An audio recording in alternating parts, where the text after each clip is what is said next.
Motherhood is undoubtedly a journey filled with precious moments, but it is also a path strewn with profound challenges that we often face in silence.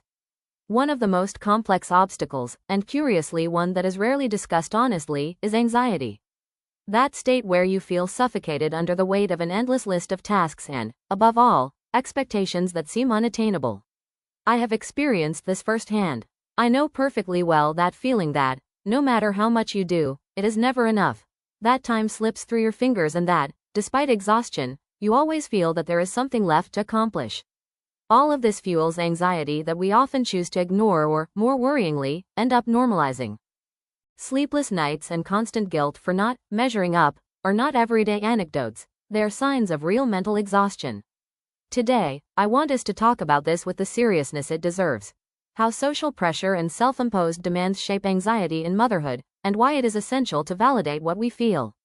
Don't forget to share this with the women you know who doubt themselves as mothers, who feel that everything they do is wrong, or who are afraid to let things flow, demand too much of themselves, and don't accept the ups and downs in their routine.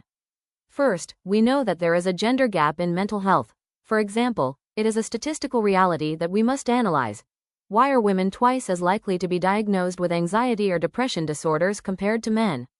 The figures are compelling, reaching a ratio of 4-to-1 in some studies. This is no coincidence, it is the result of a complex mix of biological, social, and cultural factors. First, there is a cultural variable. Women tend to consult professionals more often. Historically, men have been assigned the role of strength that does not allow for vulnerability, causing them to hide their discomfort. However, in men, anxiety often manifests itself in different ways, such as impulsivity or increased substance use, behaviors that society sometimes accepts more than crying or confessing to an emotional crisis. Second, the weight of expectations and mental load. There is a very marked social bias in how our stress is perceived. If a man is exhausted, he is often said to be working too hard and is pitied. But if a mother shows the same exhaustion, the judgment is often, "You're not organizing yourself well." This additional weight, where we are not allowed to make mistakes, is a direct trigger for our anxiety. We even see it in education. From an early age, girls are expected to show maturity and responsibility that often exceeds their stage of life, sowing the seeds of anxiety from childhood. As a society, we seem to be sick with haste. We have replaced "I don't have money" with "I don't have time," living in a constant state of alert that disrupts our well-being. Another thing, we must differentiate between discomfort and pathology. From a professional point of view, it is vital not to trivialize these terms. Not all everyday discomfort is a mental disorder, but that does not mean it is not important. Our society generates discomfort that is the result of the system in which we live, the lack of work-life balance, loneliness in parenting, and the pressure to succeed. When we use the word anxiety for everyday things, we diminish the suffering of those who have a serious clinical condition. But we must also be careful. Telling someone that they're making a mountain out of a molehill is a form of emotional invalidation. Maybe for you it is a molehill, but for that person, in that context and with their personal history, it is a mountain. The trigger may be something minor, such as a broken object, but that is only the straw that breaks the camel's back. Remember that vulnerability is changeable. Our ability to resist is not static. It varies according to our stage of life, our work situation, and our environment. That is why it is so necessary to individualize and contextualize. A mother is not just a mother, she is a woman with her own narrative, with fears and a mental load that is often invisible to others. For a long time, I myself believed that being a mother and living with anxiety were two sides of the same coin, intrinsically linked by guilt. The fact is that motherhood has been so idealized that when you are confronted with the reality that you are not receiving the necessary support, anxiety appears as a logical response. It is that feeling of breathlessness when your child cries over something insignificant, not because of the thing itself, but because of everything you have already been holding together on your own. This is a call for validation. A revealing fact is that many women without children seek counseling for anxiety, but many mothers do not because they consider that suffering part of the contract of motherhood. We don't report our discomfort because we think it's normal, and that has to change. Having anxiety does not make you a bad mother or mean that you are not organized. It means that you are human and responding to a demanding environment. It is time to stop invalidating our feelings and start giving them the space and respect they deserve. Mental health in motherhood is not a luxury, it is a basic necessity for us and our children. In any case, here are some recommendations for anxious women, whether they are mothers or not. They are good for all of us, regardless of our beliefs or age, thoughts, or even for men who feel anxious. Share them with mothers you know who need to reflect on their role as mothers, who are hard on themselves and compare themselves to others. 1. Make peace with imperfection. Sometimes anxiety comes from wanting to control everything and make sure everything turns out perfect. The reality is that perfection fuels panic. Learn to say, it's good enough. If the floor wasn't swept today, it's okay. If dinner was a sandwich, that's fine. For you as a mom, let go of the guilt of being a magazine mom. Your kids don't need a spotless house or a schedule full of perfect extracurricular activities. They need a mom who is present and calm. If the floor is covered with toys, see them as signs of life and play in your home, not as a pending task that judges you. 2. Identify your noise triggers. Overstimulation is anxiety's worst enemy. Too many lights, cell phone notifications, the TV in the background, it all adds up. Start filtering what enters your brain. For you as a mom, children's noise is inevitable, but you can control the rest. If the kids are screaming or playing loudly, turn off the TV or music. Environmental silence helps your nervous system not to collapse in the face of the natural chaos of children. Create islands of silence, even if they are only for 5 minutes while they sleep or look at a book. 3. Body first, mind second. When you feel an anxiety attack coming on, don't try to reason with it. At that moment, your logical brain is shut down. Go physical. Splash cold water on your face, walk barefoot on the cold floor, or hold an ice cube in your hand.